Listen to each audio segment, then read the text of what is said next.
10th class. आज हम पढ़ेंगे इलेक्ट्रोस्टैटिक प्रेसिपिटेटर। बच्चे ये हमारे पास जो टॉपिक चल रहा है ना, एप्लीकेशंस ऑफ इलेक्ट्रोस्टैटिक, इसकी दूसरी एप्लीकेशन है और ये लॉन्ग के हिसाब से कम इम्पोर्टेंट है, इसको आप ज़्यादा इम्पोर्टेंट शॉर्ट कंसीडर करेंगे। जी तो बेटा ये सारा प्रोसेस इस डायग्राम से बेस्ट समझ आ सकता है। सबसे पहले आपको इसका काम पता होना चाहिए। इसका काम ये होता है कि आप देख रहे हो ना कि ये गैस लिखा हुआ है, इनकमिंग गैस विद पार्टिकल, और ये गैस है, उसके अंदर ये जो ब्लैक डॉट्स हैं बेटे ये पार्टिकल हैं। अच्छा, कौन सी गैस, कौन से पार्टिकल? ये वो गैस है जो किसी इंडस्ट्री में से, किसी फैक्ट्री में से निकल के आ रही होती है ना, जाहिर है उनमें प्रोसेसेस होते हैं तो गैस निकलती है, ठीक है। उन गैस के अंदर ये वाले वो पार्टिकल हैं जो कि आलूदा होते हैं, पोल्यूटेंट होते हैं, जो पोल्यूशन कोज करते हैं, जैसा डस्ट हो गया या कोई और केमिकल्स हो गए ना। तो बेसिकली इलेक्ट्रोस्टैटिक प्रेसिपिटेटर ये जो डिवाइस है ना, ये क्या करेगा, ये इन पार्टिकल्स को अपनी इन प्लेट्स के साथ जोड़ लेगा और फिर आप देख रहे हो यहाँ पर हवा जो निकल रही है that is the clean air, यानी वो साफ़ करके निकलती है और फिर ये हवा एटमॉस्फेयर या गैस एटमॉस्फेयर के अंदर फैल जाती है जिससे पोल्यूशन कम होता है। सो ये डिवाइस का काम है, लेकिन ज़ाहिर है हमने डिटेल समझनी है कि ये कैसे काम करता है। जी तो पहले इतना पढ़ लेते हैं कि जो इलेक्ट्रोस्टैटिक प्रेसिपिटेटर है ना, जिसका नाम है ESP, electrostatic precipitator, is a device use to remove particulate matter from the industrial exhaust gases. तो जो इंडस्ट्री यानी फैक्ट्रीज वगैरह एग्जॉस्ट करती है ना, निकालती हैं गैसेस, उनमें से ख़ास मटेरियल रिमूव करना, वो मटेरियल वो होगा जो कि ख़राब होगा, ठीक है। अब इसमें जो सबसे इम्पोर्टेंट बात है ना, वो है charging and discharging are critical to this operation. यानी इस काम के अंदर, इस डिवाइस के अंदर हमने कौन सा प्रिंसिपल फॉलो करना है, चार्जिंग और डिस्चार्जिंग का। जी तो बेटे अब बात को, प्रोसेस को शुरू करते हैं। देखिए ये जो गैस आ रही है इसकी कहानी भला क्या है। इस गैस को मैं ऐसे बना लेता हूँ उस कंटेनर के अंदर, वैसे तो ये कंटेनर के अंदर है नहीं, जस्ट समझने के लिए। इसमें गैस के इस तरह के आपको पता है ना मॉलिक्यूल्स होंगे, ये जो गैस आ रही है इसके मॉलिक्यूल्स होंगे, और साथ में ब्लैक छोटे छोटे पार्टिकल बना लेते हैं जो कि ज़ाहिर है डस्ट पार्टिकल हैं, जो वो हार्मफुल नुकसानदेह पार्टिकल हैं जो कि हमने रिमूव करने हैं। अब हमने क्या करना है, आपको इसमें ये जो वायर नज़र आ रही है ना, यहाँ पे लिखा हुआ ना थिन मेटल रॉड, ये बेसिकली कंडक्टर होते हैं, वायर होती हैं। बच्चे आपने इस वायर के अंदर बहुत हाई पोटेंशियल देना है। मैं बात को दोबारा रिपीट कर रहा हूँ, ये जो गैस के गिर्द वायर है, ये जो गैस जा रही है जिसको मैंने ग्रीन हाईलाइट किया ना, इसके गिर्द आपको ये वायर नज़र आ रही है, फिर ये नज़र आ रही है, फिर ये नज़र आ रही है। इन वायर को आपने बहुत ज़्यादा हाई पोटेंशियल देना है। अब वायर के साथ ही तो ये गैस गुजर के जा रही है, तो गैस के मॉलिक्यूल बेटे आयोनाइज हो जाएंगे, क्योंकि इस गैस के मॉलिक्यूल के साथ ऐसे वायर पड़ी हुई है और आपने क्या किया, उन वायर को बहुत हाई पोटेंशियल दिया, उस वजह से साथ पड़े गैस के मॉलिक्यूल आयोनाइज होंगे। आयोनाइज से मुराद क्या है कि इन मॉलिक्यूल में से फ्री इलेक्ट्रॉन यानी इलेक्ट्रॉन्स निकल जाएंगे बाहर, ठीक। सो गैस के मॉलिक्यूल आयोनाइज होंगे। तो बच्चे याद है 9th क्लास में हमने पढ़ा था, इसी हालत को तो हम प्लाज्मा कहते हैं।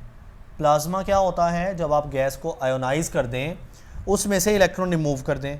तो जब आपने इन वायर को हाई पोटेंशियल दिया तो उनकी वजह से गैस के मॉलिक्यूल आयोनाइज हो गए, इट मीन उनमें से इलेक्ट्रॉन रिमूव हो गए। अब बच्चे ये जो इलेक्ट्रॉन्स है ना, ये जाके चिपक जाएंगे इन डस्ट पार्टिकल्स के साथ या जो नुकसानदेह पार्टिकल्स हैं उनके साथ। यूँ ये पार्टिकल हो गए नेगेटिव चार्ज पार्टिकल, यानी इनके ऊपर जब इलेक्ट्रॉन आकर चिपके तो ये नेगेटिवली चार्ज पार्टिकल हो गए। और ये कौन से पार्टिकल है जो हम रिमूव करना चाहते हैं, जो हो सकता है डस्ट हो सकता है कोई नुकसानदेह केमिकल हो। ओके, नाउ आगे सुने। आपको ये जो प्लेट्स नज़र आ रही हैं जो इलेक्ट्रोस्टैटिक प्रेसिपिटेटर के अंदर होती है ना, सेट ऑफ प्लेट्स होता है। इन सेट को, इन प्लेट्स को बेटे आपने ऑलरेडी पॉजिटिव चार्ज दिया होता है। कैसे, आप देख सकते हो, मेरी इस लाइन को फॉलो करना।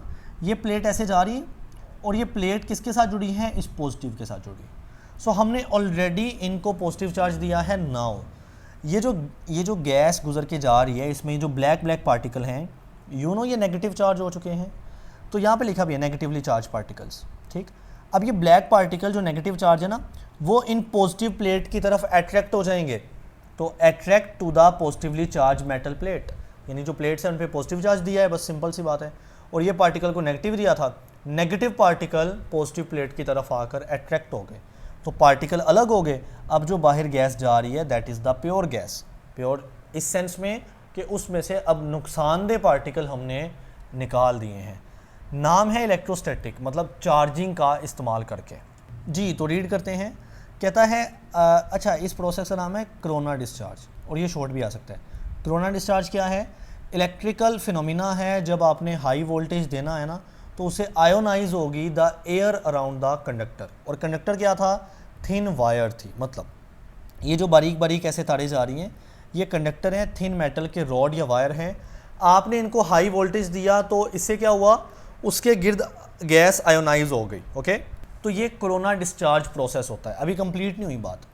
तो क्या हुआ कि गैस आयोनाइज हो गई, creating a plasma region that release electron. उससे गैस का प्लाज्मा बना, और प्लाज्मा में आपको पता है गैस अपने इलेक्ट्रॉन निकाल देती है।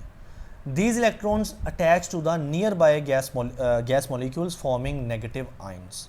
अच्छा बच्चा ये बात है कि ये जो इलेक्ट्रॉन्स हैं, कहता है पहले ये अटैच होते हैं नियर बाय गैस मॉलिक्यूल के साथ फॉर्मिंग नेगेटिव आयन। यानी बात कोई मुश्किल नहीं, आज कहानी वही है जो मैंने बताई। मतलब इस कंडक्टर के अंदर अगर ये वाले फॉर एग्जांपल क्या हैं, गैस के मॉलिक्यूल है ना, और यहाँ पर तार पड़ी है, वायर पड़ी है, आपने इस वायर को क्या दिया? हाई वोल्टेज दिया, जिससे साथ वाले मॉलिक्यूल पहले आयनाइज होते हैं। वो क्या करते हैं? वो अपने इलेक्ट्रॉन निकाल देते हैं। वो कहता है वो इलेक्ट्रॉन नियर बाय को जाके क्या कर देती है? नेगेटिव आयन बनाती। लेकिन अगली कहानी सुने, वही चीज़ है। The device charges the particles in the gas stream by passing them through corona discharge which impart negative charge to the particle. Final बात वही आ गई कि वो जो नेगेटिव चार्ज है जो अब इस नियर बाय पार्टिकल के पास है ना, वो इस पार्टिकल को मिल जाएगा जो पार्टिकल आपने रिमूव करना है। ये नियर बाय गैस मॉलिक्यूल है और ये वो पार्टिकल है जो रिमूव करना है। तो मैंने आपको डायरेक्ट ही बता दिया कि इनसे इलेक्ट्रॉन निकल के इस पार्टिकल के ऊपर चढ़ा जाएगा। ठीक है, तो ये बात है। आगे कहता है दीज चार्ज्ड पार्टिकल्स। अब ये जो पार्टिकल है ना जिनको रिमूव करना है बेटे, ये नेगेटिव चार्ज वाले हो चुके हैं, चार्ज हो चुके हैं, are then attracted to the positively charge collection plates. तो फिर अब ये पॉजिटिव चार्ज की जो आपने कलेक्शन की है ना प्लेट्स की, उस तरफ अट्रैक्ट होंगे, वेयर दे एडहेयर, और वहाँ पर जाके वो चिपक जाते हैं, and remove from the gas stream. बहरहाल अब वो इस जाने वाली गैस से अलग हो गए हैं, और जो गैस निकलेगी वो क्या है? आउटगोइंग गैस, यानी दूर जाती गैस विदाउट पार्टिकल्स, उनमें पार्टिकल नहीं है। अब बच्चे देखें, बात सुने, आप कहेंगे कि सर ये प्लेट के ऊपर आहिस्ता आहिस्ता पार्टिकल आके जुड़ते जा रहे हैं जो वेस्ट पार्टिकल है, तो कुछ टाइम के बाद तो प्लेट भर ही जाएगी ना। तो बिल्कुल आपकी बात ठीक है। फिर उसका हल ये होता है, जैसे घरों में अगर कूड़ा है वो भरता जा रहा है तो हम क्या करते हैं? अपनी जो बास्केट होती है ना उसको खाली करते हैं।